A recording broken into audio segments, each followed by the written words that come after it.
अस्सलामुअलैकुम, good morning, सुबह good morning everybody, welcome to Geo Pakistan with Huma and Abdullah. अच्छा, हम एक बात कर रहे थे and you know us so well कि जब हम कोई बात कर रहे होते हैं तो आपके साथ तो करनी ज़रूरी है।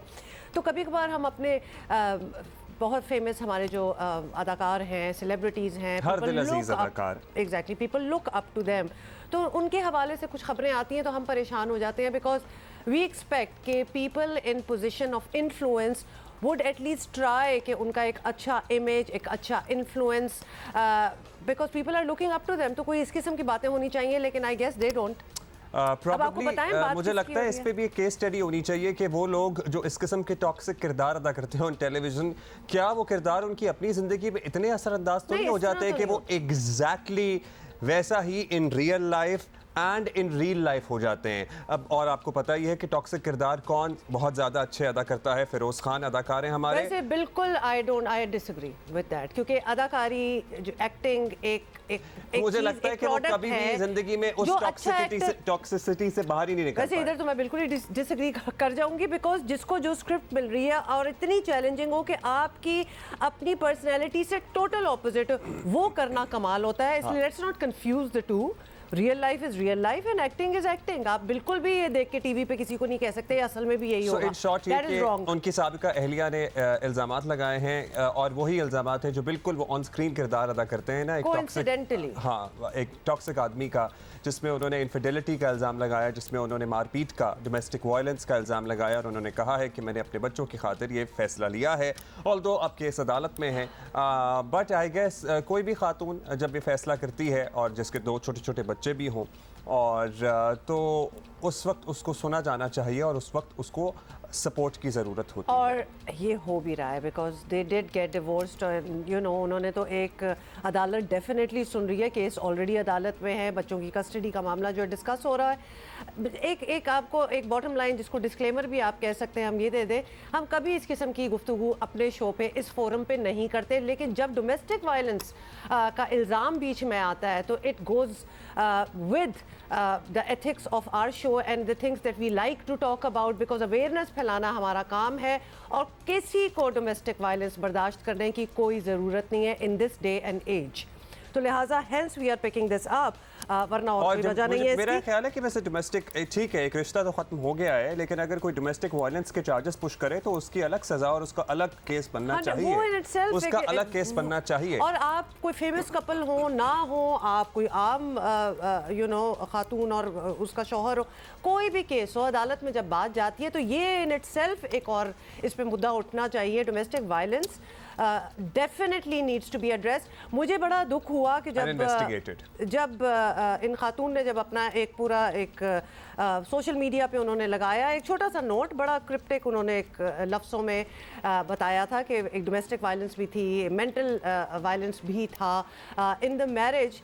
तो आई जस्ट स्टार्टेड लुकिंग कि लोगों के नीचे कमेंट्स क्या थे, और मुझे बड़ा अफसोस हुआ कुछ कमेंट्स पढ़ के जिनमें ये लिखा हुआ था, इतना कुछ बोलने की क्या ज़रूरत थी, खामोशी से भी तो ये निकल सकती थी। जिस तरह एक दो और कपल्स की बात कर ली, फेमस कपल्स जिनकी तलाक हुई, उन्होंने कुछ बोला नहीं, विच इज़ ऑल्सो गुड, लेकिन वहाँ नहीं हुआ होगा ना, तो यहाँ हुआ था। And this is a very big thing. और यहाँ पे दो जिंदगियाँ नहीं हैं, चार जिंदगियाँ एट स्टेक थी।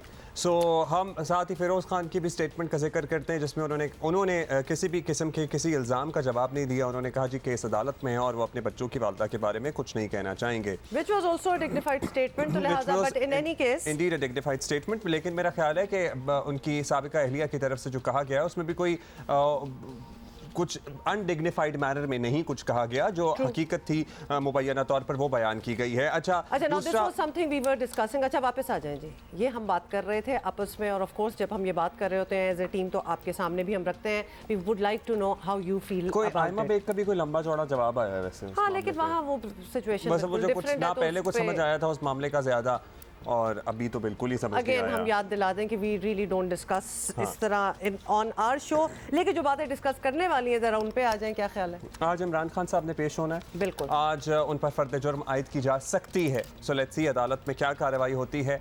अहम सियासी दिन है, खातून जज को धमकियां देने के हवाले से तौहीन अदालत केस में आज उनकी पेशी है और फर्द जुर्म आयद होनी है। लेकिन इमरान खान के पास अभी भी, आपको पता है पिछली समात में ये कहा गया था कि अगर वो लेटेस्ट स्टेज किसी भी वक्त माफ़ी मांगने का सोचते सोचते हैं, गैर मशरूत माफी मांगने का सोचते हैं, तो शायद मामला ऑफ एरर किसी के पास नहीं देखा जो माशाल्लाह इधर इनको है। तो अभी भी जो है ना वो मार्जिन मौजूद है इनके पास, और मुझे लगता है कि इस मर्तबा वो इस्तेमाल कर लेंगे ये मार्जिन, कर ही लेना चाहिए। This would really be the third time. तो वो कहते हैं ना थर्ड टाइम लकी, तो इस बार उनको बस माफ़ी शायद मांग लें और हो भी जाए। तो अगर वो गैर मशरूत माफ़ी मांग लेते हैं तो शायद अब भी मामला जो है वो ख़त्म हो जाए। लेकिन तौहीन अदालत का ये केस सीधा साधा 5 साल की नाअहली की तरफ जाता है। Bye the way, let us remind you that. और एक बार फिर सुनते हैं कि खातून जज के हवाले से खान साहब का बयान था क्या। इस्लामाबाद आईजी तुम और डीआईजी, तुम्हें तो हमने नहीं छोड़ना, तुम्हारे ऊपर केस करना हमने। और मैजिस्ट्रेट साहिबा आप भी तैयार हो जाएं, आपके ऊपर भी हम एक्शन लेंगे। अच्छा जी, खान साहब के कानूनी मुअव्विनीन भी उन्हें अदालत से माफ़ी मांगने का बार बार मशवरा दे चुके हैं, लेकिन आज देखना पड़ेगा कि वो इन मशवरों को मानते हैं या नहीं मानते हैं। बज़ाहिर खान साहब की तवक्को तो है उन्हें कि उन्हें कोर्ट से रिलीफ मिल जाएगा, और उनकी तवक्को एज सच कोई गलत भी नहीं है। 31 अगस्त को समाअत के दौरान जब अदालत में सीनियर PTI रहनुमा फवाद चौधरी के इस बयान पर तवज्जो दिलाई गई कि chief justice Islamabad high court को माफ़ी मांगनी चाहिए, तो इमरान खान के वकील हामिद खान ने इस बयान से लाताल्लुकी का इजहार किया और कहा कि फवाद चौधरी से किसी अच्छाई की तवक्को नहीं की जा सकती, तो उनके अपनों को भी शायद ये इतराक है। और हामिद खान के इस जवाब पर कोर्ट रूम में इमरान खान की भी हंसी छूट गई थी, लेकिन फवाद चौधरी ने ताज़ा बयान में कहा है कि इमरान खान के वकील को तो कुछ पता ही नहीं है, और जजेस को भी चाहिए कि इमरान खान जैसे मकबूल तरीन लीडर को इज्जत दें। अच्छा, फवाद चौधरी के चॉइस ऑफ वर्ड्स जो है ना, सबसे पहले तो वो इम्प्लोर ये कर रहे हैं कि वो करोड़ों आदमी के लीडर हैं, खान साहब बहुत आवाम के लीडर हैं, तो उनको इज्जत देनी चाहिए। आप खुद तो पहले इज्जत दे दें लोगों को। मतलब ये अपने ही लॉयर को ये कह देना वो घुघू कोड़ों की तरह, why do you use such condescending tone and the choice of words, और फिर उसी लय में ये डिमांड करना कि भाई लीडर को इज्जत दो। ये तो तजाद है आपकी अपनी ये बात जो में। इनके अपने पेड सोशल मीडिया ट्रोल्स हैं फवाद चौधरी साहब के, वो इनके यही क्लिप्स निकाल कर ट्विटर पर चढ़ाते हैं, फिर ये उनको लाइक करते हैं, रीट्वीट करते हैं, और अपने अंदर एक जाली ब्रवाडो महसूस मतलब करते हैं। अपना जोक और खुद ही हंस लें, बिकॉज इट्स नॉट फनी। ये जो चॉइस ऑफ वर्ड्स और आपकी ये टोन है ना, और ये आपकी सेंस है, और उसी में ये डिमांड करना कि इसको ये तो घुघू घोड़ा है, इसको इज्जत दो, क्यों? नहीं, वो बेसिकली ये कहना चाह रहे हैं, जब वो ये कहते हैं कि इमरान खान साहब को इज्जत दे, तो मुझे समझ नहीं आ रहा वो ये यहाँ पे इम्प्लाई करने की कोशिश कर रहे हैं चूंकि इमरान खान साहब पाकिस्तान के सबसे बड़े लीडर हैं, फवाद चौधरी साहब ने कह दिया है, इसलिए वो कानून से बालातर है। क्या ये हम या ये यहाँ पे ये तय कर लें, तो फिर तो मेरा ख्याल है कुछ भी करते फिर इमरान खान साहब, उनकी कोई रोक टोक नहीं होगी। और दूसरी बात यह है कि फवाद चौधरी साहब ने जो उसूल दूसरों के लिए वजह किया है कि जनाब कोर्ट्स को इज्जत देनी चाहिए क्योंकि अल्लाह ने इमरान खान को इज्जत दी है, तो सर आप अपने ऊपर भी उसूल लागू करें, क्योंकि आप लोगों की जिन अल्फाज के साथ बेइज्जती करते फिरते हैं उन्हें भी अल्लाह ने इज्जत दी होती है। अच्छा जी, ये भी साथ आपको बताते हैं कि गुज़िश्ता रोज़ की बात चूँकि हम कर ही रहे हैं, तो एक रिलीफ मिला है इस्लामाबाद हाई कोर्ट से, और वो भी इमरान खान के सियासी मुखालिफ एहसन इकबाल को। और एहसन इकबाल पर बनाया गया नैब का रेफरेंस जो है वो खारिज हो गया है। इस्लामाबाद हाई कोर्ट ने नारोवाल स्पोर्ट सिटी रेफरेंस में बरियत की दरख्वास्त जो है वो मंजूर कर ली है। चीफ जस्टिस ने बार बार नैब हुकाम से सवाल किया कि नुकसान कहाँ पर हुआ है, करप्शन कहाँ पर हुई है, ये सारे सवाल थे। जस्टिस अतहर मिनल्ला ने नैब हुकाम से कहा आप गलत केसेस बनाते हैं, और इतनी समातें इसीलिए दी थी कि नैब करप्शन जो है वो साबित लेकिन कर इस केस में करप्शन नहीं साबित कर सकी नैब, और चीफ जस्टिस के बड़े अहम रिमार्क सामने आए हैं। उन्होंने कहा, सुनिए ये कि क्या ये सियासी इंजीनियरिंग का बेहतरीन केस नहीं है, मतलब कि सियासी मफादात की खातिर मुखालिफिन पे केसेस बनाए गए, इसका ये बेहतरीन केस नहीं है। बताएं कौन जिम्मेदार है जिसने शहरियों के लिए बनाए गए प्रोजेक्ट को नुकसान पहुंचाया। तो आप सोचिए कि उस वक्त बरसरे इक़्तिदार हुकूमत ने, इमरान खान साहब की हुकूमत ने जो एहसन इकबाल साहब पे केस बनाया था, आवाम की फलाह को मद्देनज़र नहीं रखा, सिर्फ सियासी मुखालिफिन को नुकसान पहुंचाना मकसूद था, और ये हम नहीं चीफ जस्टिस साहब अब ये डिसाइड कर चुके हैं। एहसन इकबाल साहब की बरियत इमरान खान के बयानिए के लिए धचका ज़रूर है, जिसकी बुनियाद पर वो अपने सियासी मुखालिफिन को चोर करार देते रहे हैं, और यही वो नज़रिया है जिसकी ज़ेर असर कुछ अरसे पहले लोगों ने एहसन इकबाल को घेर कर नारेबाजी भी की थी। लेकिन आज इमरान खान का करप्शन और चोरी का बयानिया अदालत ने ही फारिग कर दिया, एटलीस्ट इस केस की हद तक। दिलचस्प बात यह भी है कि खान साहब अब भी चोरी वाले बयानिए की बुनियाद पर हफ्ते से तहरीक करने जा रहे हैं, और क्या कहा है उन्होंने, सुनी? मैं इस तहरीक में निकल गया हूँ, मेरी हफ्ते से ये तहरीक शुरू हो जाएगी और मैं अपनी सारी कौम को आज आपके सामने कह रहा हूँ, जो भी आपको नामालूम नंबर से टेलीफोन करके धमकियां दे, उसको वापस धमकी दो ये कहते हुए कि मेरा आइन मेरे फंडामेंटल राइट को प्रोटेक्ट करता है, फ्रीडम ऑफ स्पीच मेरा राइट है। शेरों की फौज जिसका सरदार गीदड़ो वो हार जाएगी, 100 गीदड़ों की फौज जिसका सरदार शेरो। हमारा मुल्क बदकिस्मती से चोरों के हाथ में फंसा हुआ है, हमने इसकी पूरी तहरीक चलानी है, इसलिए आप सब तैयार हो जाओ, मैं कॉल दूंगा और इंशाअल्लाह हकीकी तौर पे अपने मुल्क को आजाद करेंगे। अच्छा जी, इमरान खान साहब अच्छा, का काश इतनी मेहनत जो है ना ये सिर्फ जो हमारे सैलाब ज़दगान है उनके लिए करें। अब काश कि ये हो कि और कोई बात ही ना हो, बस ये बात हो। अच्छा, वो टेलीथॉन्स में जो करोड़ों अरबों रुपए इकट्ठे हो रहे हैं, उसका क्या प्लान ऑफ एक्शन कोई आपकी नज़र से गुजरा हो तो प्लीज़ हमें बताइएगा कि उस पैसे का, उसमें से एक्चुअल कितना पैसा आया और उस पैसे का करना क्या है। मतलब इमरान खान साहब, पाकिस्तान तहरीक इंसाफ के करोड़ों सपोर्टर्स जो वो कहते हैं, उनकी टाइगर फोर्स कहाँ हमें नज़र आई है सैलाब मुतासरीन में राशन बांटती हुई या मदद करती हुई या उनके घरों को कंस्ट्रक्ट कराती हुई? क्या उसका प्लान क्या वजह किया गया? और जब हमें पता चलेगा तो of course will share with you as well कि है कि नहीं है। हमारे कॉरेस्पॉन्डेंट अरफा फिरोज़ हमारा इंतज़ार कर रहे हैं, इस्लामाबाद हाई कोर्ट के बाहर हैं। अरफा, बताइएगा कि क्या तैयारी है और खान साहब कब तक मुतवक्के है कि वो आएंगे कोर्ट में?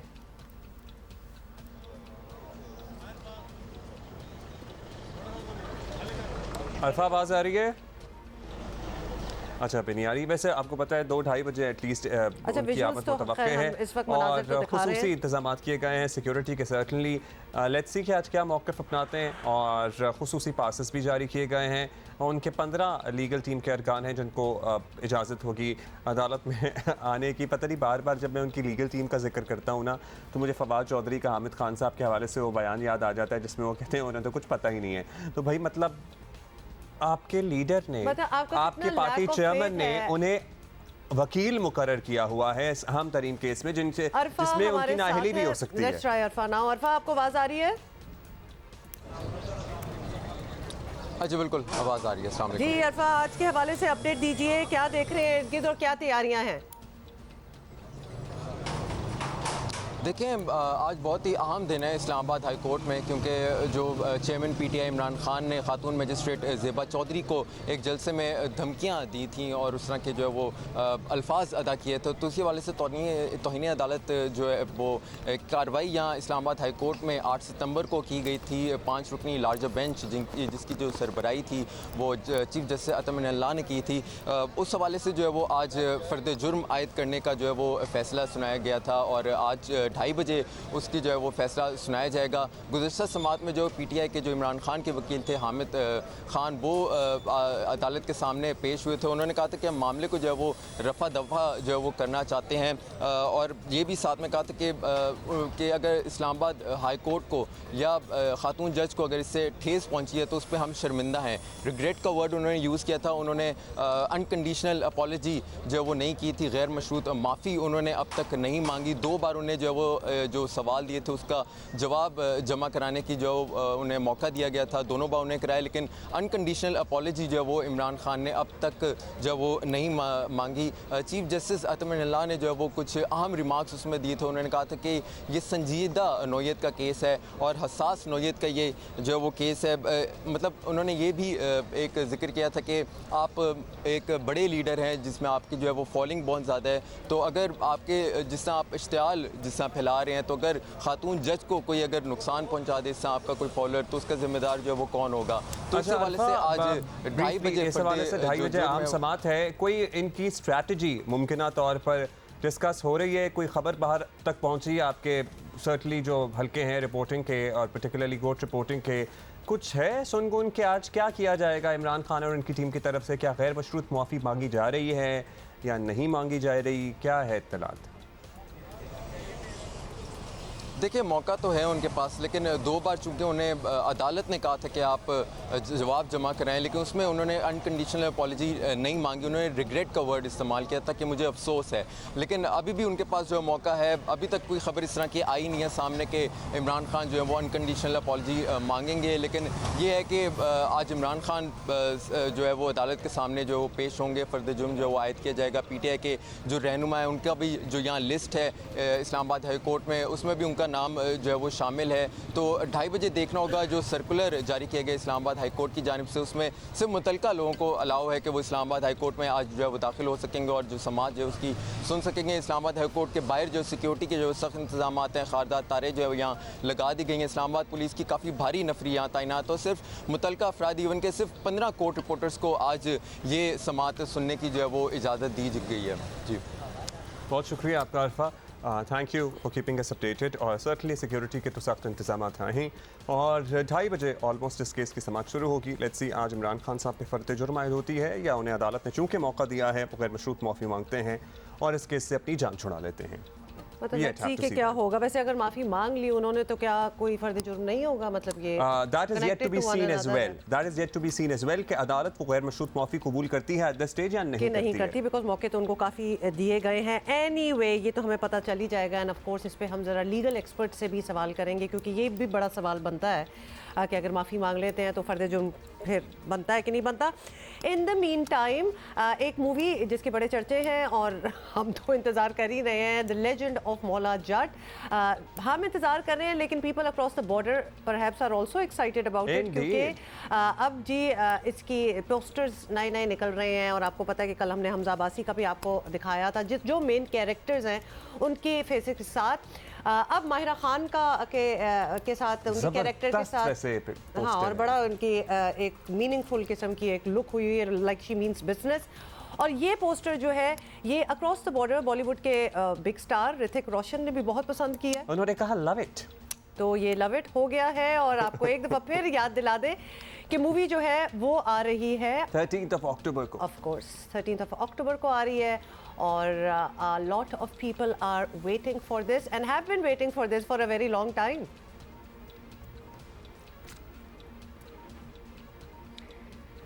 So the legend. What is the character's name by the way? एक तो नूरी नथ है, एक मौला जट हैं और ये कौन है? मुखो।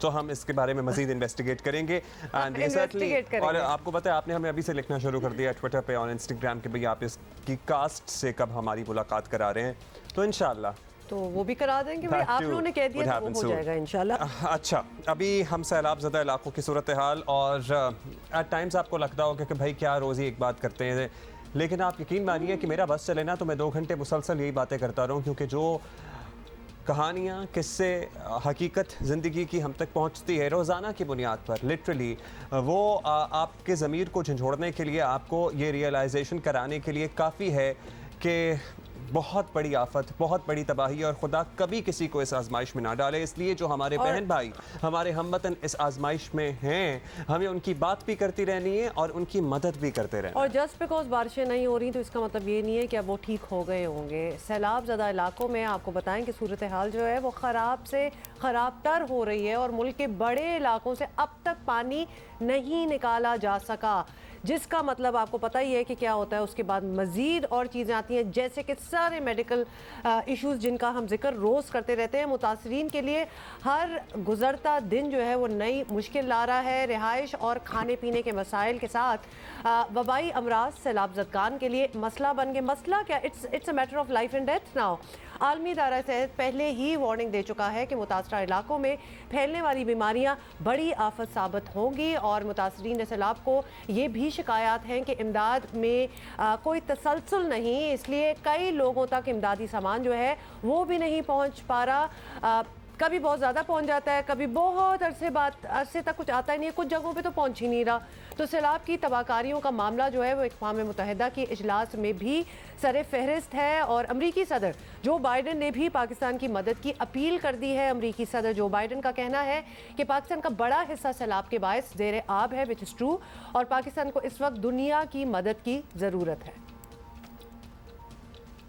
Much of Pakistan is still underwater. needs help. Meanwhile, the Horn of Africa faces unprecedented drought.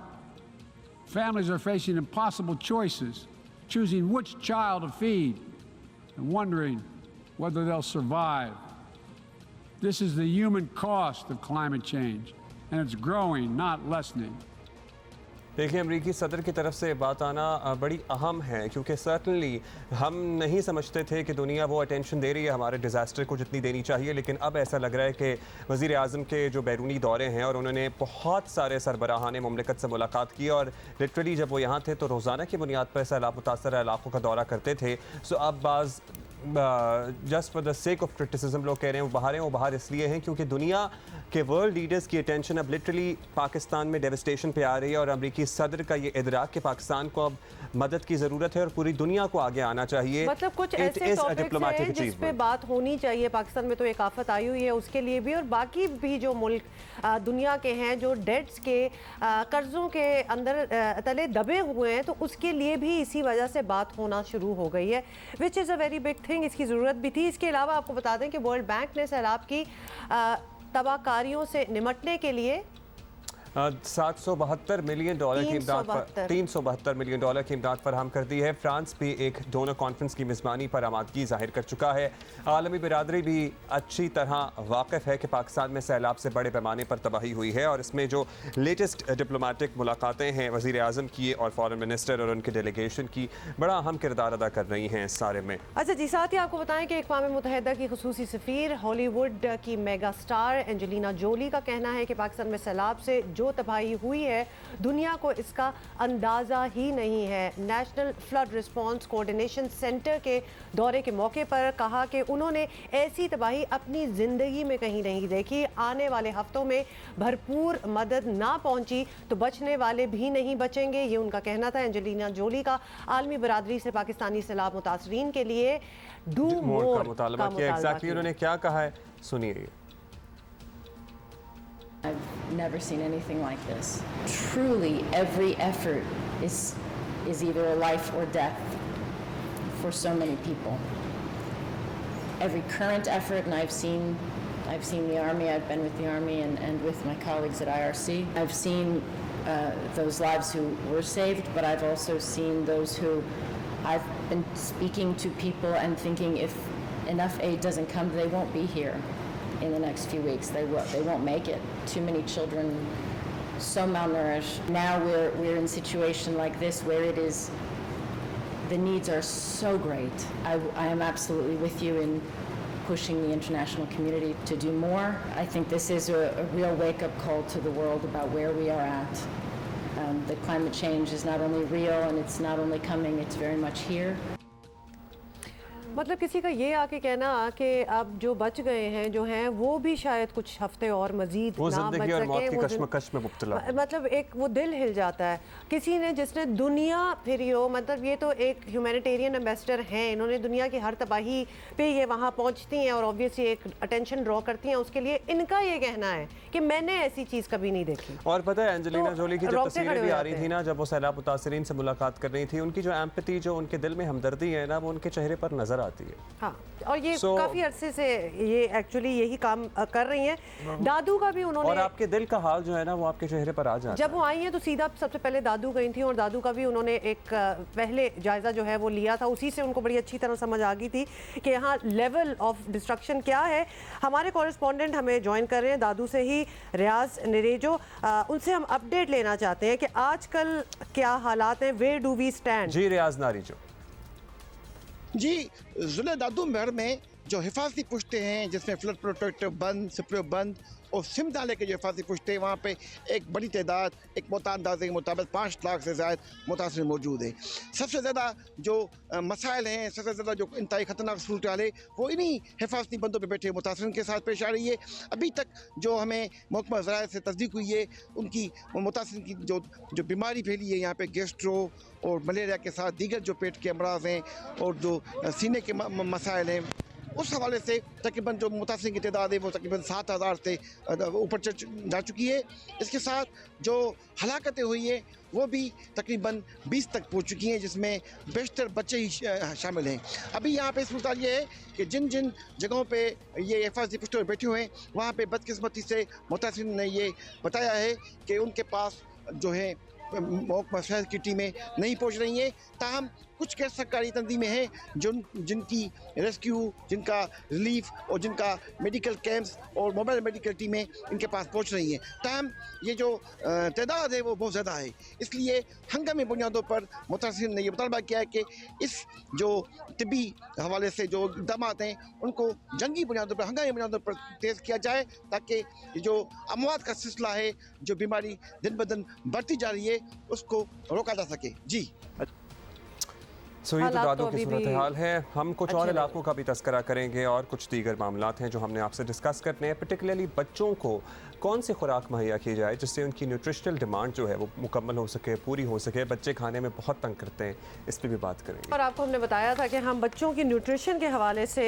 और ये बहुत इंपॉर्टेंट टॉपिक है बाय द वे, बिकॉज बड़े मिसकंसेप्शंस हैं इसमें, तो उसके हवाले से हमने बात ज़रूर करनी है, क्योंकि बच्चों की जहनी और जिस्मानी नशो-नुमा में अच्छी ग़िज़ा अहम होती है। बदकिस्मती से पाकिस्तान उन ममालिक में शामिल है जहाँ माल न्यूट्रिशन का मसला जो है वो बहुत ज़्यादा है। अच्छा, एक तो अक्सरियत बच्चों की ऐसी है जिन्हें मुनासिब मुतवाज़िन ग़िज़ा मैसर नहीं है जो उनकी नशो-नुमा में किरदार अदा करे, और जिनको मैसर है वो ज़िद में नहीं खाते और इससे पहले इतना तंग करते हैं। हुमा, आप मेरे से लाइफ स्टोरी ना सुने, ये हर घर की कहानी है वैसे तो। मतलब वैसे आप कहते होंगे सारे माँ बाप को लगता है कि बच्चे खाना नहीं खाते, लेकिन वाकई मेरे बच्चे खाना नहीं खाते। मतलब एक टास्क एंड हाफ है उन्हें खाना खिलाना। यस, मेरा ख्याल है कि ये 2 घंटे तो लगते ही हैं, आधी रोटी। अच्छा, माल न्यूट्रिशन की बात हो रही है, बाय द वे ये इतना बड़ा इशू है कि अभी इससे पहले हमने एंजेलिना जोली जो पाकिस्तान का दौरा कर रही हैं इस वक्त, फ्लड इफेक्टेड एरियाज़ का, उनका भी मतलब इतनी बातों में उन्होंने ये बात ज़रूर जिक्र की, बिकॉज नज़र आ रहा है कि ये this is an issue that needs to be addressed. तो इसी पे आज जी हमने बात भी करनी है, और हमें आज ज्वाइन कर रही हैं doctor Hina Anees, who is a nutritionist expert है। उनको एग्जैक्टली एक मिसकंसेप्शन डॉक्टर हिना जो हम अब ऑलरेडी बात कर रहे थे दूध के हवाले से, जिससे मैं थोड़ी सी टेकन अबैक हो गई थी, एंड अपेरेंटली आप दोनों को शायद ये पता ही था कि बच्चे, हम समझते हैं कि जी दूध इज़ अ कंप्लीट मील और एक बच्चे को दूध पिला के ही सुलाया जाता है, बट यू सेड नहीं, बट टाइम होता है। अच्छा, दूध इज़ अ कंप्लीट मील। दूध में एक माइक्रो मैक्रो न्यूट्रिएंट्स दोनों होते हैं, लेकिन दूध का बेस्ट टाइम क्या है बच्चों को देने क्या का, है डॉक्टर? ये भी पेरेंट्स को पता होना चाहिए कि दूध की इतनी इंपॉर्टेंस क्यों है। दूध की इंपॉर्टेंस है, बिल्कुल है, लेकिन दूध का जो करेक्ट टाइम है वो मॉर्निंग और डे टाइम है।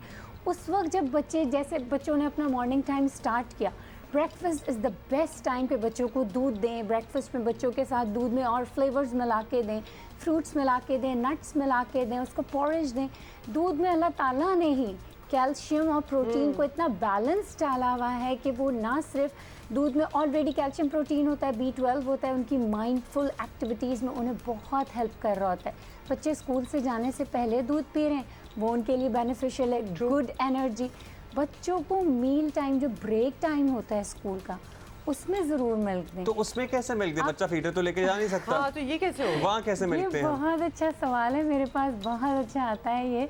और पहले तो मैंने आपको बताया ब्रेकफास्ट में देना है। दूसरा ये बहुत अच्छा है कि आजकल बहुत सारी ऐसी कन्वीनियंट पैकेजिंग में मिल्क अवेलेबल है, जो कि स्मॉल बॉक्सेस में होता है, 200 ml, 250 ml, जो इजीली फिक्स हो जाता है हमारे स्नैक बॉक्स में। तो अगर आपके एक स्नैक बॉक्स में एक सैंडविच है जिसमें कुछ ग्रीन वेजिटेबल्स हैं, कुछ चिकन के और वेजिटेबल के मिक्स कबाब बनाए हुए हैं आपने, कुछ छोटे छोटे से फ्रूट काटे हुए हैं, छोटा सा ब्रेड का एक सैंडविच है, उसके साथ अगर आपने एक बॉक्स मिल्क का दिया, और वो भी फ्लेवर्ड मिल्क का दे दिया जिसमें एडिटिव फोर्टिफाइड चीज़ें हों, तो वो बच्चों के लिए कंप्लीट टाइम हो जाता है वो मिल्क को लेने का। क्योंकि बच्चे सादा दूध पीने से मतलब बेहतर है, एंजॉय करते हैं फ्लेवर्ड मिल्क को, लेकिन फ्लेवर्ड मिल्क ये सेहत के लिए प्रिजर्वेटिव के साथ ओके है, ये कंज्यूम किया जा सकता है। बिल्कुल, देखें कहीं हद तक हम बहुत सारी रंग बिरंगी चीज़ें वैसे बच्चों को पैकेट में खिला रहे हैं, ठीक है ना, लॉलीपॉप्स और कैंडीज। हमारी गलती भी है कि हम इंट्रोडक्शन ही उनकी खुद कराते हैं, उन्होंने थोड़ी मांगी थी, वो तो छोटे से। मैं हमेशा पेरेंट्स से ये पूछती हूँ कि हम तो हॉस्पिटल से अपना बेबी लेकर आते हैं, हम डिपार्टमेंटल स्टोर घर नहीं नहीं ला रहे होते।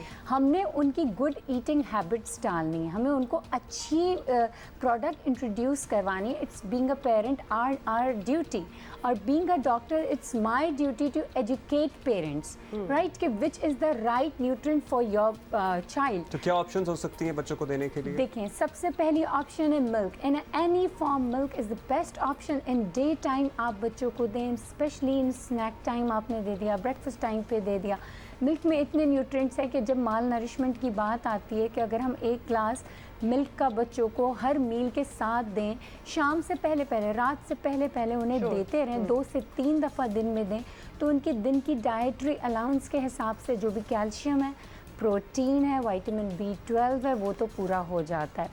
और अगर अभी बात आई फोर्टिफाइड बॉक्स मिल्क की, उसमें जो मेरा फेवरेट है वो एक ब्रांड है, वो ऑल्पर्स है।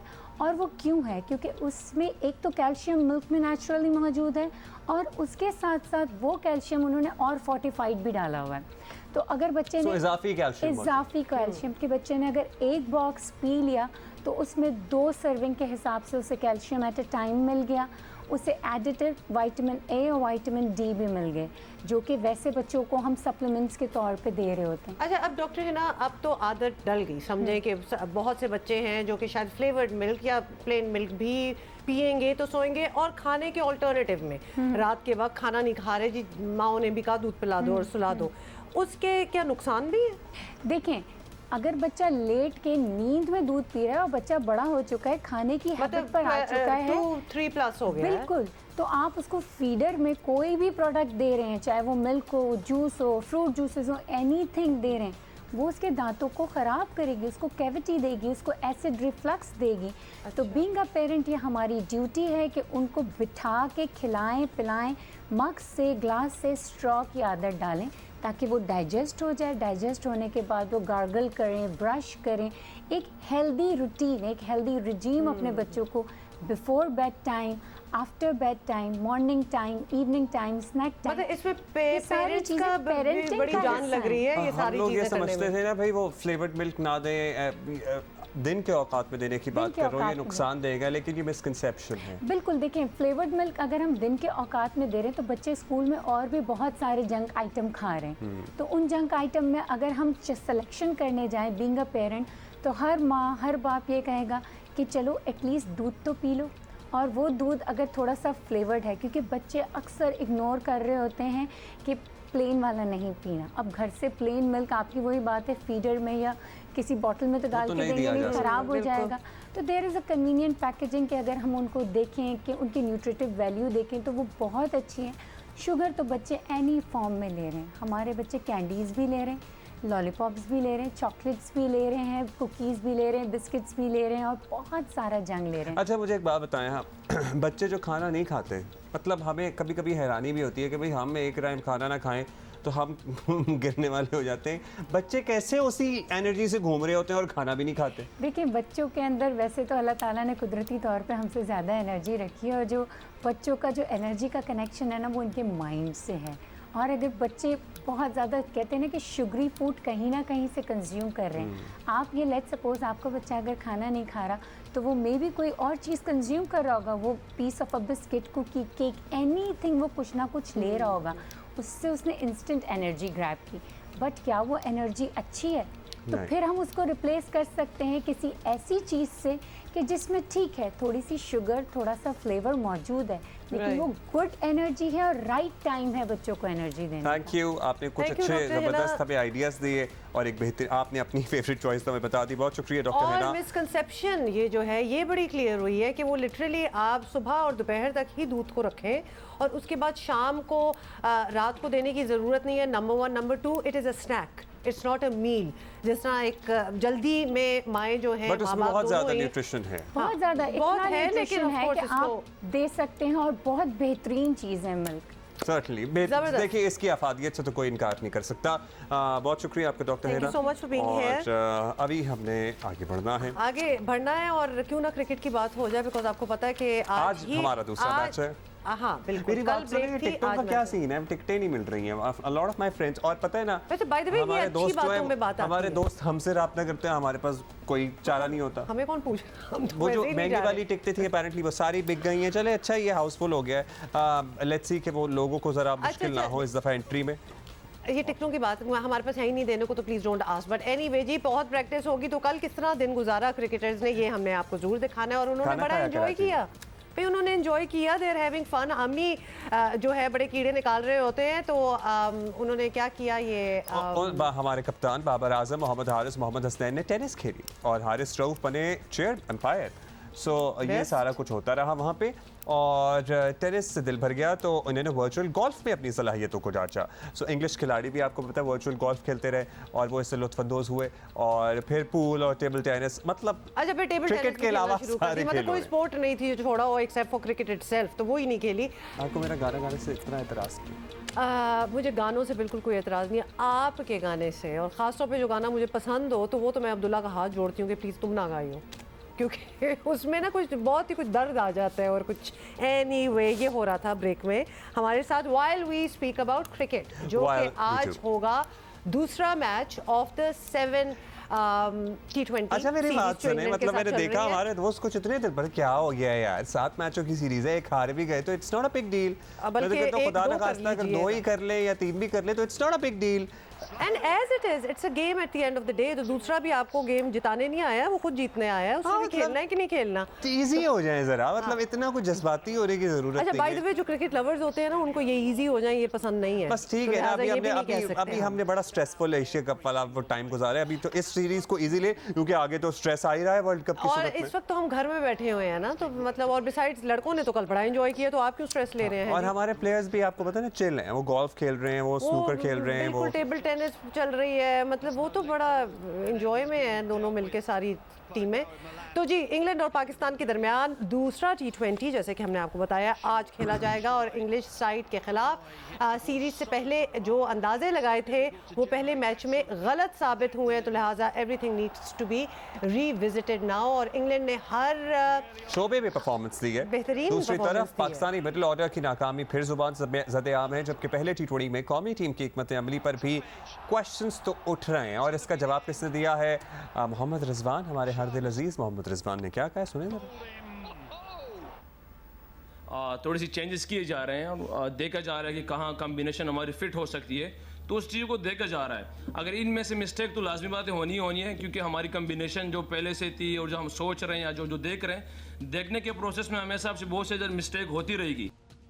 अच्छा आपको ये भी बता दें कि दूसरी तरफ शान मसूद को चौथे नंबर पर खिलाने के मामले पर साबिक इंग्लिश क्रिकेटर नासिर हुसैन जो हैं उन्होंने एतराज़ किया है। उनको ये लगा है कि ये उनके मुताबिक रिजवान और बाबर में से किसी एक की जगह शान मसूद से जो है वो हाँ जी ओपनिंग करानी चाहिए। सो नासिर हुसैन साहब, ये मेरा एतराज़ तो कोई वैल्यू नहीं रखता, मेरा तो एटलीस्ट बिल्कुल ही नहीं रखता। हमने पहले कहा था कि ये ओपनिंग साबिक क्रिकेटर आकिब जावेद भाई हमारे साथ मौजूद है, उनसे उनकी राय लेते हैं कि उनका क्या ख्याल है। बहुत शुक्रिया आकिब भाई। आकिब भाई, पाकिस्तान इंग्लैंड के खिलाफ सर्टली ये पहला मैच तो हार गया, लेकिन आपकी नज़र में हमसे कोई गलती हुई या बस it was just England's day, या वो ज़्यादा अच्छा तो सर्टली खेले ही? What went wrong for us? अगर आप इंग्लैंड की टीम को देखें तो उसमें 7-8 प्लेयर जो वर्ल्ड कप स्क्वाड के हैं वो नहीं आए, जिसकी वजह से वो उतनी मजबूत टीम नहीं है। बट स्टिल उनकी जो बैटिंग है उसमें अभी भी काफ़ी अच्छी ऑप्शंस हैं। इस बॉलिंग के ख़िलाफ़ पाकिस्तान को कम अज़ कम 180 प्लस रन्स करने चाहिए। तो जिस तरह का स्टार्ट भी मिला 85 पे जाके पहला आउट हुआ 9.3 ओवर्स में, तो ये एक अच्छा स्टार्ट है जिसको यूटिलाइज़ करते हुए 100 कम अज़ कम रन्स जो थे वो ऐड करने चाहिए थे। लेकिन फिर वही प्रॉब्लम है, रिजवान कल बहुत अच्छा खेला, लेकिन उसके साथ जो आपके बिग हिटर्स जो आपने खिलाए हैं और मिडिल ऑर्डर फिर आपकी एक्सपोज हुई। और शादाब के जाने के बाद इंजरी के बाद अब आप देखें कि आपके पास ऑप्शन क्या है, उस्मान कादिर। उस्मान कादिर की वही प्रॉब्लम जो पहले 5 साल से थी आज भी वही नज़र आ रही है। सो आई थिंक कि ऑप्शंस बहुत कम है। पाकिस्तान ही बुरा खेला है, इंग्लैंड ने तो एक 160 आज के दौर में कोई रन नहीं है ऐसी फ्लैट पिचेस के ऊपर। अच्छा, अब ये बताएं कि वैसे तो ऑफ कोर्स अब ये एक मैच ही हुआ है और उसके बाद बड़ी तब्दीलियां लाना भी मतलब अनफेयर ही है, लेकिन कुछ लोगों पर तो सवाल उठ रहे हैं और आपसे हम ये पूछना चाहते हैं, बहुत से लोग हैं जो कह रहे हैं क्या हैदर, शान और खुशदिल को मज़ीद चांस मिलना भी चाहिए कि नहीं, आप क्या कहेंगे? अभी इन्होंने जो एशिया कप की टीम थी उसमें एक आधी चेंज की है, उसी अपनी बैटिंग लाइनअप पे पता नहीं क्यों स्टिक किए हुए हैं। वो तो कुछ भी नहीं परफॉर्म करके दे रहे, लेकिन अब हैदर को लाए हैं, शान को लाए हैं, तो अभी तो एक एक मैच के बाद आप बदलेंगे तो फिर तो टीम का और बेड़ा गर्क हो जाएगा। सो आई थिंक यही ऑप्शंस हैं इनके पास, क्योंकि इन्होंने पीछे जो बैकअप में जो एक आपकी बेंच स्ट्रेंथ होती है वो डेवलप ही नहीं की। अगर आप देखें तो रिजवान के बाद इनका प्रेफर्ड जो विकेट कीपर है वो यासिर है, जो कि मुझे नहीं समझ आती कि कितनी क्रिकेट उसने अभी तक खेली और क्या उसकी एबिलिटीज़ हैं, और वो है भी ओपनर। उसको जब ओपनर को नीचे लाएंगे, इज़ अ यंग मैन, वो शान की तरह या और इतना एक्सपीरियंस नहीं है कि वो आते ही वो कभी जब उसको खिलाएंगे भी तो उस बेचारे से कुछ नहीं होना।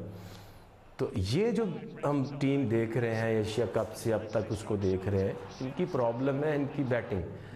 बॉलिंग तो फिर भी अगर आप देखें शाहीन के बगैर भी इतनी है कि वो 180 रन जो है वो रोक सकते हैं, बट 180 प्लस रन्स बनाएगा कौन? मैं तो हैरान था कि इंडिया में भी मैच हो रहा है ऑस्ट्रेलिया और इंडिया का, वो कुछ और क्रिकेट खेल रहे हैं। वो 209 को वो चेज़ करके ऑस्ट्रेलिया ने इन इंडिया उनको हराया, और हम कौन सी क्रिकेट खेल रहे हैं? वही 140, 160, 150 में तो नहीं टीम में आपसे हार। आकिब भाई, एक और बात अब अहम है कि जहां हम हारे हैं कराची में इंग्लैंड से, वहीं मोहाली में ऑस्ट्रेलिया ने इंडिया को भी हराया है। तो ये इंग्लैंड, ऑस्ट्रेलिया वगैरह तो हमारी पिचेस की तगड़ी टीमें नहीं हैं। सो इनके निज़ाम में क्या तब्दीली आई है कि यहाँ पे आके धड़ल्ले से परफॉर्म कर रहे हैं? देखो, उसकी वजह ये है कि उन्होंने अपने जो प्लेयर्स हैं उनको वो IPL में भी भेजते हैं, PSL में भी भेजते हैं, तो अब उनके लिए ये कोई एलियन कंडीशंस नहीं रह गई। ये जो हैरी ब्रुक्स हैं वो लाहौर कलंदर से खेले, यहाँ से अपना उन्होंने क्रिकेट को असल में वो अपना टैलेंट जो है वो सामने लेकर आए। फिल सॉल्ट हैं, वो भी खेलते हैं, फिर विली भी खेलते हैं, काफ़ी प्लेयर्स हैं जो PSL खेलते हैं, उसके बाद वो IPL भी खेलते हैं। तो अब उनके लिए कंडीशंस जो है ना वो कोई ज़्यादा उनको फ़र्क नहीं पड़ता, और उनका जो माइंड सेट है दैट इज़ अ डिफरेंस, क्योंकि वो प्लान उन्होंने किया है कि अब हमने जो क्रिकेट खेलनी है 20 ओवर में, हमें उसमें टारगेट करना है 200 रन्स। और मुझे नहीं लगता कि कभी भी किसी सूरत में पाकिस्तान जो है वो सोचता हो कि हमने 190 या 200 रन्स करने। अभी भी हमारे ये ऊपर से ओपनर्स आते हैं, उनको ये डर होता है हम आउट हो गए तो पीछे तो है ही नहीं। तो उसी की हम बात कर रहे हैं कि आपके पास क्यों नहीं है मिडिल ऑर्डर। आपने ये पिछले 3-4 साल में किया क्या है कि एकदम से आपकी ऑप्शंस ही ख़त्म हो गई हैं। Alright Aqib Javed, thank you so much for being with us. और मैच आज है और स्टार्ट होगा कोई 7 बजे, 7-7:30 बजे, 7-7:30 बजे इन कराची, और टिकट्स नहीं मिल रहे, विच मीन्स के एक हाउसफुल सिचुएशन होने वाली है दोबारा, which by the way is the best part of the whole thing. और अगर जीत गए तो क्या ही बात हो जाएगी। ज़रा टिकट्स में पिछली दफ़ा लोगों को थोड़ी सी, वैसे आप एक्सपेक्ट करें कि इतना बड़ा क्राउड जहाँ होता है वह इनकन्वीनियंस होती है, इसलिए ज़रा टाइम से पहले पहुँचे, लेकिन होपफुली कुछ निज़ाम भी और बेहतर हुआ होगा।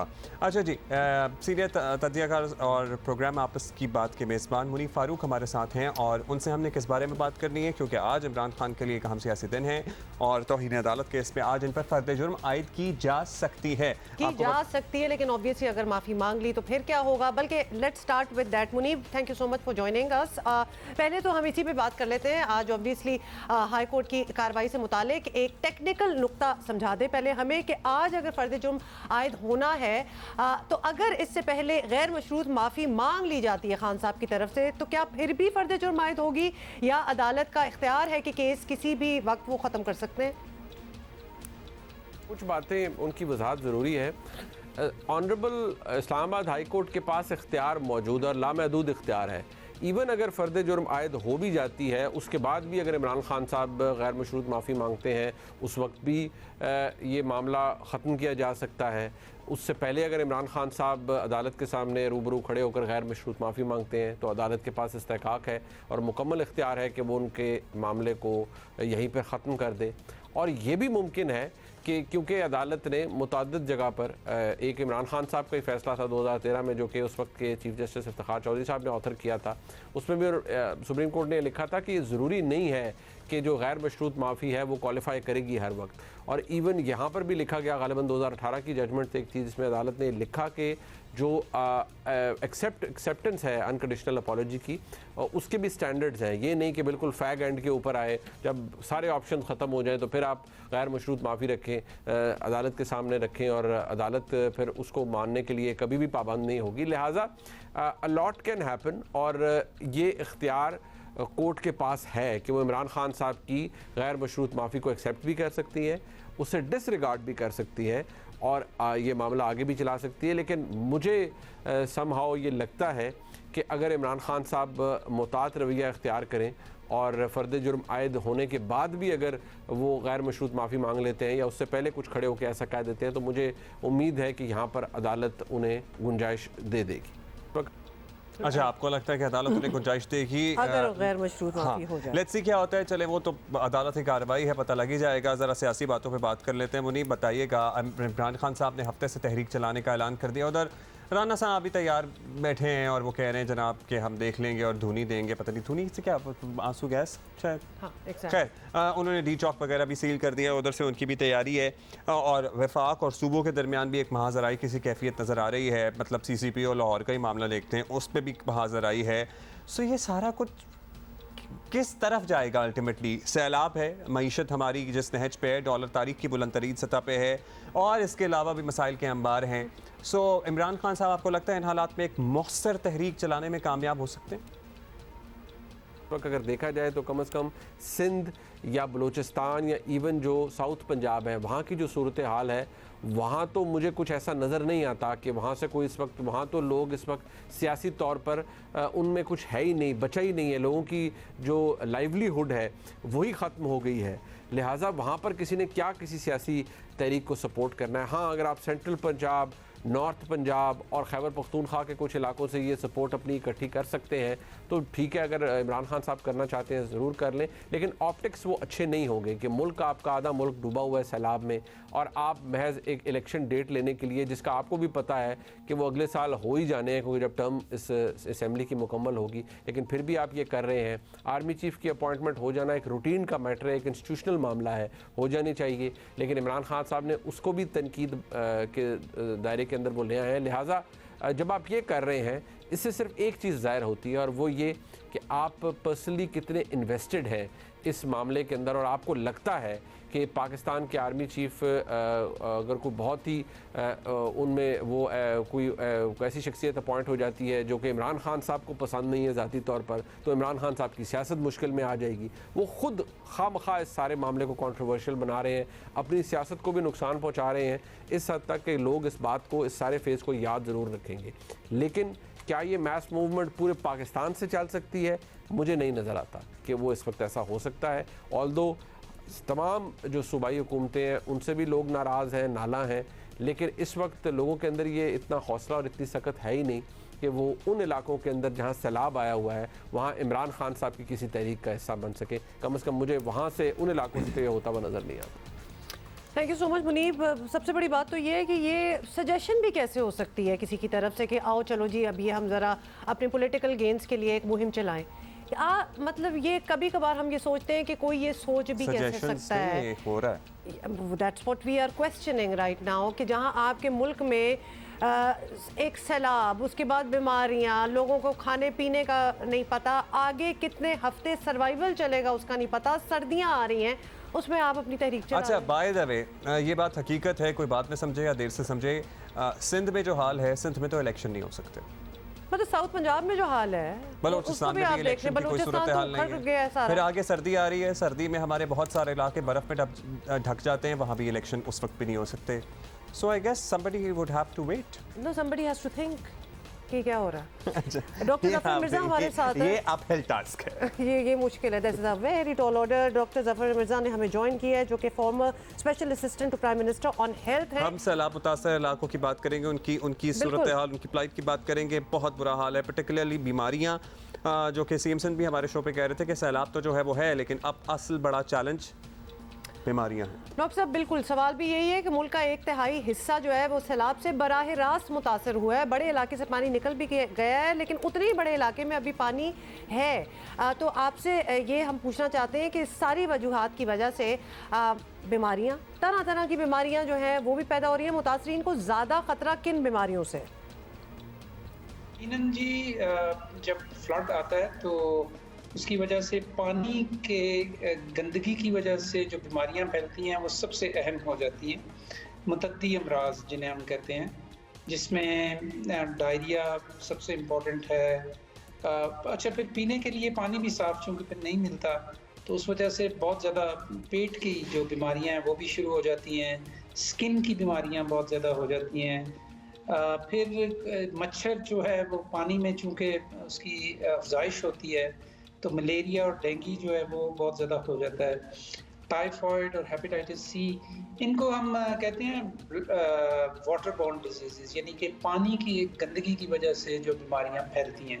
तो ये वो तमाम चीज़ें हैं जी कि जो इस वक्त नज़र भी आ रही हैं। जहाँ भी लोग जा रहे हैं, जहाँ भी मेडिकल कैंप्स लग रहे हैं फ्लडेड एरियाज़ में, जहाँ सैलाब ज़दगान हैं, तो वो जहाँ भी जब भी मरीज़ आते हैं तो इन्हीं ये जो मैंने 5-6 आपको नाम बताए हैं, इन्हीं बीमारियों में मुब्तला हैं। और बच्चे ख़ास तौर पे डायरिया बहुत ज़्यादा कॉमन हो रहा है। इसमें टाइफाइड और कॉलरा जो है वो भी आहिस्ता आहिस्ता इसका भी बढ़ने का इम्कान है। तो ये वो चंद बीमारियां हैं कि जो बहुत ज़्यादा तरजीही बुनियादों के ऊपर जिनके लिए इंतज़ामात करने की ज़रूरत है। पेट की बीमारियां, यानी आपका कहना है डायरिया, टाइफाइड भी हो सकता है, गैस्ट्रो तो हो ही रहा है। तो अच्छा, these are the most doctor साहब हम आपकी माहिराना राय चाहेंगे। WHO ने कहा है कि भाई अगर इस पे तवज्जो ना दी गई तो ये सैलाब से बहुत बड़ी आफत बन सकती है। मतलब ये हमारे दरवाजे पे दस्तक दे चुकी है आफत। आपकी भी यही राय है? जी, मैं बिल्कुल ये समझता हूँ और मैं बिल्कुल इसकी तायीद करता हूँ जो आलमी इदारा सेहत ने कहा है, क्योंकि उनके सामने भी सूरत हाल है, वो भी अपनी रोज़ाना की बुनियाद पे असेसमेंट करते हैं। तो बिल्कुल मैं इसकी तायीद करता हूँ। हम एक बहुत बड़े सेहत के बहरान की तरफ बढ़ रहे हैं अगर हमने कोई इस वक्त सही इक़दाम ना उठाए, तो बहुत बड़ा हेल्थ क्राइसिस जो है पाकिस्तान में हो सकता है। और ये चूँकि बीमारियाँ फैलती हैं एक दूसरे से, तो फिर ये बहुत बड़ी तादाद में लोग जो हैं इससे मुतासर हो सकते हैं।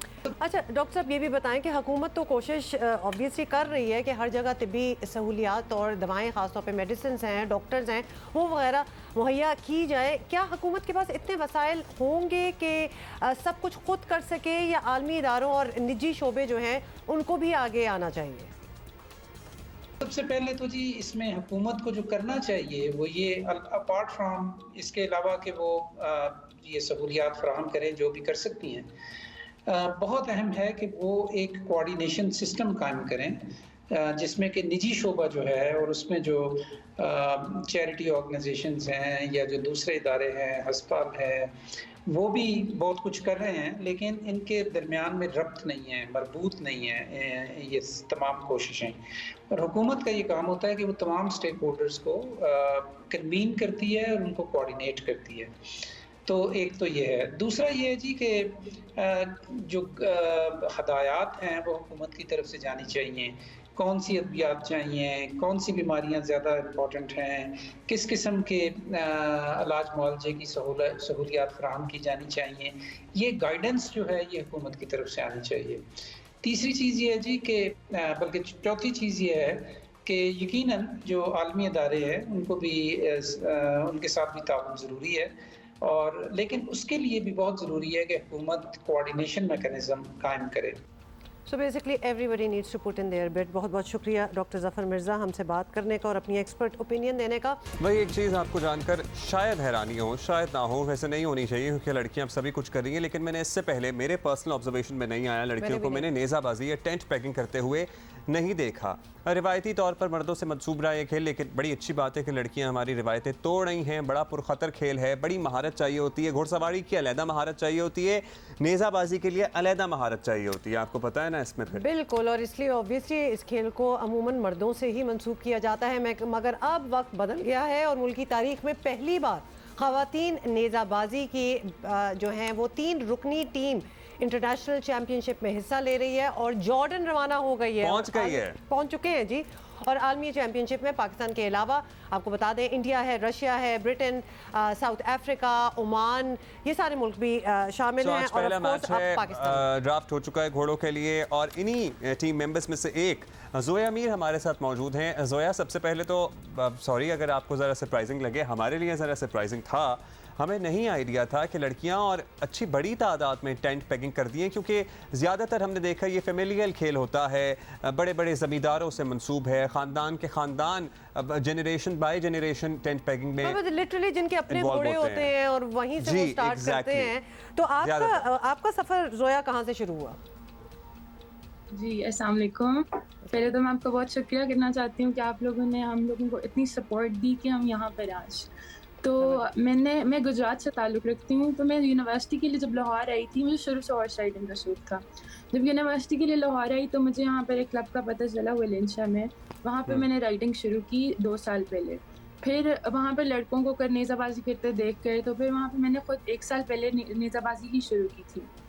फिर इसी तरह महीना पहले यहाँ पे ट्रायल्स हुए, EFP ने ट्रायल्स कराए, उसमें फिर मुझे काफ़ी शौक हुआ कि वहाँ पर मैंने 15 to 20 गर्ल्स देखी जो कि पहले से ही नेज़ाबाजी के अंदर इन्वॉल्व थी। और like it was very new for me because मुझे खुद लग रहा था कि नेज़ाबाजी इस तरह से गर्ल्स के अंदर फेमिलियराइज नहीं है। तो इसी तरह से बस फिर ट्रायल्स क्लियर हुए, तब हम लोगों के लिए इंटरनेशनल ट्रायल्स थे। इंटरनेशनल नेज़ाबाजी और पाकिस्तानी नेज़ाबाजी में बहुत डिफरेंस है। उसमें सिर्फ लांस होती है, लांस में फ़र्क है। पाकिस्तानी नेज़ाबाजी में लांस बिल्कुल एंड से पकड़ते हैं आप लोग, वेयर जो इंटरनेशनल नेज़ाबाजी है उसमें 4 डिफरेंट तरीके होते हैं। जैसे कि एक रन होता है आपका सोर्ड के ऊपर, फिर आपका रन होता है लांस के ऊपर, मगर उसको आप सेंटर से पकड़ते हो। फिर रिंग्स और पेग होती हैं और फिर इसी तरह आपकी सोर्ड्स एंड पेग होती हैं। तो एक काफ़ी डिफरेंस है इसके अंदर, मगर फिर भी काफ़ी हम लोगों ने सीखा। इसी तरह फिर like it's a different thing, मगर फिर भी इट वाज बेटर। अब ऑब्वियसली आप एक इंटरनेशनल मुकाबले में ज़ोया वहाँ जॉर्डन से आज आप हमें ज्वाइन कर रही हैं और आज ही आपका पहला मुकाबला भी है, तो कितनी प्रैक्टिस इसके लिए आपने की है पाकिस्तान में जब आप थी आपस में? क्या आप लोगों ने टीम्स बनाई हुई थी? बिकॉज ऑब्वियसली एक मयार तो होना है और इसीलिए आप उधर गई भी हैं जीतने के लिए। हाँ जी, नहीं टीम्स हमने खुद नहीं बनाई थी, हमारे ट्रायल्स हुए थे EFP में महीना पहले। उसके थ्रू फर्स्ट 3 टॉप 3 की सिलेक्शन हुई थी, फिर उसके बाद उन टॉप 3 का कैंप लगाया गया था EFP के अंदर। तो उसमें हम लोगों को काफ़ी बदल के हॉर्सेस दिए गए, 10 to 15 डेज़ के हम लोगों ने प्रैक्टिस की है और फिर हम उसके बाद जॉर्डन आ गए। वंडरफुल। तो आपके लिए जब ये हैरानी थी जब आपने इतनी लड़कियों को ट्रायल में देखा, तो वो लड़कियां भी आप ही की तरह घुड़सवारी सीखी और साथ ही नेज़ाबाजी का शौक़ पैदा हो गया, या फिर उनका फैमिली बैकग्राउंड था नेज़ाबाजी का? नहीं, मेरे साथ खुद जितने प्लेयर्स जो मैंने अभी तक जिनसे मिले हूँ सब खुद ही इस गेम के अंदर आए, लाइक उनका फैमिली बैकग्राउंड। ये तो और ज़्यादा मुश्किल काम है। और ये मेरा ख्याल है हमने एस्टैब्लिश भी कर दिया है आपकी बात से कि एक्चुअली जिसको पैशन और इंटरेस्ट हो वो ये सीख भी सकता है, तो ये अच्छी बात है। अच्छा ज़ोया, आप जी बिल्कुल बताइएगा कि घोड़े कहाँ से आते हैं? मतलब आप जॉर्डन में बैठी हैं, एक फेमिलियरिटी हो जाती है अपने घोड़ों से, तो आप क्या साथ लेके गए हैं वहाँ या वहाँ से घोड़ा प्रोवाइड किया गया? नहीं, घोड़ा हम लोगों को यहीं पे प्रोवाइड किए गए हैं जॉर्डन की तरफ से। यहाँ पर ड्रॉज होता है और ड्रॉज के अंदर घोड़े निकलते हैं। हर टीम को 3 हॉर्सेस प्रोवाइड किए जाते हैं और आपने उन्हीं पे ही रन करना होता है। तो ये मुश्किल नहीं हो जाता? बिकॉज आई वुड एक्सपेक्ट कि एक फेमिलियरिटी होती है, एक बातचीत होती है घोड़े से। सो आप 3 मेंबर तीनों डिफरेंट हॉर्स करेंगे या 2 हॉर्स? और क्या आपको मौका मिल गया है to spend time with the horse, on the horse? कल हमारे ड्रॉज हुए थे, तो कल हम लोगों को 2 घंटे दिए गए थे जिसमें हम लोग हॉर्स के साथ फेमिलियराइज हो सके। तो थोड़ा मुश्किल होता है, एकदम से आप हॉर्स पे बैठते हो तो हॉर्स को भी आपकी समझ नहीं आती। ऑब्वियसली घोड़े के लिए भी राइडर चेंज होता है और राइडर के लिए भी घोड़ा चेंज होता है, बिकॉज हर घोड़े की डिफरेंट टेम्परामेंट होता है। थोड़ा सा डिफिकल्ट होता है, मगर आप लोग 1-2 घंटे के अंदर घोड़े के साथ फेमिलराइज हो जाते हो। लाइक तो उस तरह से नहीं होता जिससे आप अपने हॉर्स से हो। हाँ, कल हम लोग उनके ऊपर थोड़ा हम लोगों ने राइड वगैरह किया, रन भी किया, तो अब हम काफी इजी हो गया उनके ऊपर। तो इंशाल्लाह हमारा कंपटीशन भी सही होगा। वंडरफुल। अच्छा, बाकी लोगों का भी आपने कोई तैयारी देखी या बात की आपने बाकी मुल्कों से जो टीमें आई हुई हैं लड़कियों की, उनके बारे में बताइए कि हमारे लिए तो ये रिलेटिवली नई चीज़ है। मतलब is it going to be a tough competition? बाकी मुल्कों में काफ़ी अरसे से लड़कियों की टेंट पैकिंग चल रही है या वहाँ पे अभी भी शुरू हुआ ये रुझान? कुछ मुल्क तो मैंने यहाँ पर ऐसे देखे हैं जिनके अंदर नेज़ाबाजी पाकिस्तान की वजह से ही शुरू हुई है। जैसे कि 1-2 मुल्क मैंने यहाँ पे उनकी राइडर्स से बात की, उनके कोचेस से बात की, तो उनसे इसी तरह आइडिया मिलता है कि पाकिस्तान को ही देख के उन्होंने नेज़ाबाजी शुरू की है। और कुछ मुल्कों में जो इंटरनेशनल टेंट पैकिंग थी, वो जैसे साउथ अफ्रीका वगैरह हो गए, उनमें बहुत अरसे से ही नेज़ाबाजी हो रही है और उनके लाइक डिफरेंट स्टांसेस हैं, वो अपने तरीके से करते आ रहे हैं, अपना एक पोस्चर बना के और हर चीज़। तो किसके साथ ज़्यादा मुकाबला, आप टफ मुकाबला किस टीम के साथ एंटिसिपेट कर रही हैं? ओमान के साथ एंड इंडिया के साथ। ज़बरदस्त ज़ोया, हम बड़े इम्प्रेस्ड हैं already. We are rooting for you and the rest of the girls, और इंशाल्लाह जब आप कुछ जीतेंगी तो दोबारा आपसे बात करेंगे। बहुत शुक्रिया, thank you for being with us. भाई, जो भी इनको सपोर्ट किया है, जिन्होंने इन लड़कियों को, जो इदारे हैं जो इनकी ट्रेनिंग में मदद देते रहे हैं, उनका भी शुक्रिया। हाँ, एब्सोल्युटली, इट्स टीम वर्क। अच्छा जी, एक और अहम मौजूद जिस पर बात करनी है, बरतानिया में ख़तरनाक पेशरफ्त हुई है और भारत में फैला इंतहा पसंदी और दहशतगर्दी पर मबनी हिंदुत्व नज़रिया अब बरतानिया भी पहुँच गया है। एशिया कप में भारत के खिलाफ पाकिस्तान की फतेह के बाद लेस्टर में हिंदुओं की जानिब से शदीद हर्जा सराई की गई और लेस्टर में सैकड़ों की तादाद में मौजूद हिंदू शिद्दत पसंदों ने मुस्लिम अक्सरियती इलाकों में ना सिर्फ मार्च किया बल्कि मस्जिद के बाहर मुतनाज़ नारेबाजी की और आने जाने वालों को ज़दोकोब किया, जिसके जवाब में इलाके के मुसलमान सरापा एहतजाज हैं। Bureau chief Geo News London Murtaza Ali Shah Leicester में मौजूद, उन्होंने हमें सूरत हाल बताने की कोशिश की और उन्होंने हमें सबसे पहले एक्सप्लेन किया कि वाक़या किस तरह शुरू हुआ और कैसे ये मसला इस नहज पर पहुँचा। जी, इस वक्त मैं इंग्लैंड के शहर लेस्टर की उस रोड पर मौजूद हूँ जहाँ पर सबसे पहले ट्रबल शुरू हुई। हमारे पीछे आप जो ये दुकान देख सकते हैं, ये वो जगह एक पाकिस्तानी कपड़ों की एक दुकान है जहाँ सबसे पहले जो बीजेपी और आरएसएस से मुंसलिक जो यहाँ पर एक यूथ का एक ग्रुप था, उसने यहाँ पर एक मुसलमान नौजवान पर इस दुकान के बाहर सबसे पहले तशद्दुद किया। और ये जो 28 अगस्त को इंडिया और पाकिस्तान का मैच है, ये उससे पहले की बात है।